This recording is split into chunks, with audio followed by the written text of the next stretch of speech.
senior NBA writer Vince Goodwill, who unfortunately is not in his parents' living room with us. Darn. As he was last week. Appears to be held hostage somewhere. NBA analyst Quentin Richardson joining us.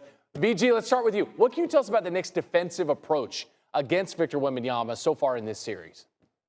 Well, you can see it. Mitchell Robinson and Karl-Anthony Towns, those dudes are big dudes. So they're able to push Victor out a little further than what he wants to be. It's not Chet Holmgren and Isaiah Hartenstein, two guys who are built more like him. And also the fact that, look, Karl-Anthony Towns is a diverse offensive player. He is making Victor work all over the floor on defense. He is driving by him. Victor cannot get a handle on it. You give him too much space. Victor, he is shooting over the top. Mitchell Robinson forced those two late misses because Victor was not allowed to go downhill. So if nothing else, the Knicks are uniquely prepared to handle Victor Wembanyama because you have two centers with two completely different skill sets that can frustrate him. But it is Wemby. He will still get his. He had 29 points in game 2, though 4 turnovers and the big costly one at the end of the game. So Q, what adjustments do you want to see from the Spurs and have the Spurs make when Wemby has the rock in his hand?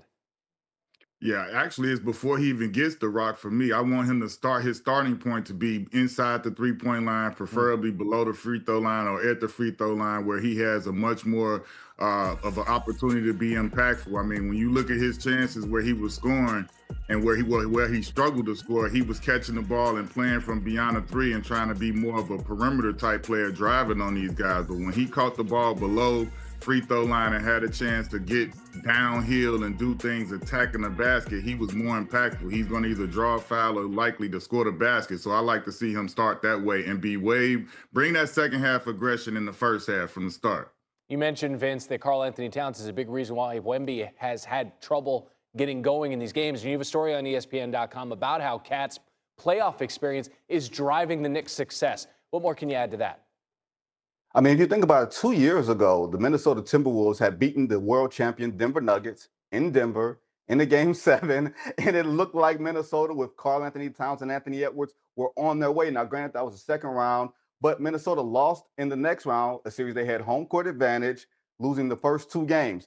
Doesn't that sound familiar to the San Antonio Spurs and what they've done in beating the Oklahoma City Thunder and then losing? I think Karl Towns understands the emotional toll that a series like that takes and how much you have to rev it up on the other end. So Karl says, look, I've been in that position before, but we are leaning on our experience and we're leaning on our focus. And that's where you're able to see the Knicks not beating themselves in these first 2 games, while the Spurs have done a lot of things that have been self-inflicted. The one thing you can say about the Knicks over the past 6 or 7 weeks, close games or blowouts, they are not beating themselves. Vince, you wrote about it. Q, you saw this coming. You picked Cat to win MVP on this show before the series started. What have you seen from him through the first 2 games? Yeah, I just felt like he was the perfect counter for Wemby to bring him from his comfort zone, like pull him out beyond the paint and have him defending at the 3. And you can't sag off of Karl-Anthony Towns. He like you said, he's one of the best big shooting bigs in the history of the game, and he's proven that. And he also is a guy that can take the ball off the dribble. So he's kept Wemby engaged. While he's out there making him guard him at the 3, the other guys have the chance to attack the basket without Wemby looming. And then he's also putting pressure on Wemby to work harder and making him wear himself down on defense. So he's doing a great job. And like you guys pointed out, offensively, he's doing the same thing to Wemby as well, putting that big body on him. Yeah, he's making him work. You're both going to be in the Garden for Game 3 tomorrow night. Vince, I want to start with you. What do you think the atmosphere is going to be like? A zoo. That's what it seems like it's going to be. Madison Square Garden, and the Knicks put out a statement yesterday saying they're advising fans to get there 2 hours before because of a special guest and everything else, and everybody has to get screened.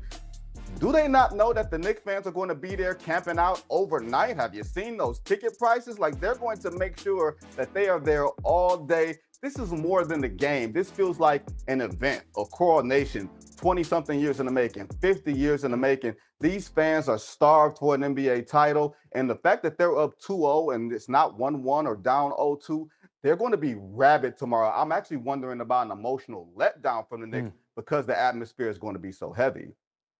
Yeah, I agree, man. I think it's going to be a once-in-a-lifetime experience tomorrow. I'm glad I'm getting the opportunity to be there, to feel that energy and the way that this is going to be. I actually have no clue what it's going to be like and how it's going to be. I'm just excited to see. I know the city is on fire. the building is going to be on fire and the energy is going to be crazy. So I can't even imagine. I'm just excited to see, and I'm definitely document it with my phone, and it's going to be a moment to remember for anybody that's there. I know that much. And Q, since you spent 5 seasons in the orange and blue, you're still going to be able to use that player's entrance. Just walk up that ramp. You'll be all right. Vince, you're going to have to go through standard security, we're most likely. Yeah, they're gonna send Vinny and the cranberry sauce through the metal detectors. I'm gonna slide around the side. You know, I got people. I know the red coats and the people in MSG. I got a little love up there. So he knows somebody. He knows somebody. Game 3 tomorrow night, 8:30 Eastern on ABC. Fellas, thanks. Tyler Fulgham is with us, going to make us some predictions on this game. What's the best bet for Game 3? I mean, have you seen these Knicks playing ball lately? It's hard not to bet on New York, especially because I imagine Madison Square Garden is going to be perhaps the most intense, most maniacal environment we've ever seen for a basketball game. Will people sit down for any second of this game? I don't know. So I'm going to lay it with the Knicks. This could be historic here. They've won 13 in a row. They're a cover machine in the playoffs. No reason to jump in front of this train right now, especially with home court, especially with the way that new death lineup is closing games out in the second half, that they got the 5 that they put on the floor with Brunson, with Towns, with OG, with Hart, and with Bridges. So I really think that this is a game that the Knicks take a 3-0 lead, and they do it with a 3+ point win. If they take a 3-0 lead, they can complete the sweep at home at MSG Wednesday night. What is another play you like in Game 3? The total is 215.5. That's down from Game 2, which was 217.5. Both Game 1 and Game 2 went under. I'm going to keep riding that trend. I think especially because the Spurs are so desperate to get back in this game, they have to try and win this with their defense, with Stephon Castle and Devin Vassell trying to force Jalen Brunson into turnovers, with Victor Wembanyama making plays on the defensive end, not on the offensive end. If they win this game, it's because they limit what has been a hyper-efficient Knicks offense to an inefficient performance on their home floor and are able to win a lower-scoring game, something like 105-102. So I like the under here. Both games 1 and 2 have gone under. We're going to ride that trend, even though the total is coming down. Okay, where else are you finding value, though, in Game 3? Karl-Anthony Towns, the Finals MVP. Jalen Brunson's the favorite in this market slightly. Okay. But he's shooting 33% from the floor. He's not been efficient. He's not dishing out dimes. Karl-Anthony Towns, a double-double machine, shooting better than 50% and playing good defense on Wemby. Remember when Andre Iguodala won Finals MVP because he locked up LeBron and held him to 35, 10, and 10? Towns is certainly no Wemby, but he's playing good defense, and he's definitely been efficient on offense. So at plus 185, second in this market, I think he's the better value going into Game 3. 12 seconds remaining. Stolen by Brunson. I messed up. Huge turnover. Am I going to regret it? Yes, of course. This game was ours. It's over. We can't change the past now. We're already focused on Game 3. Yeah, so that was a little picture of the Eiffel Tower. We're calling this the Stifled Tower for the Frenchman Wemby on both sides of the floor. Knicks have figured out something, as he had only 4 field goal attempts in the first half of Game 2. 6th time this playoffs, he's had 5 or fewer attempts in the first half, and on the defensive end when he's matched up against Karl-Anthony Towns.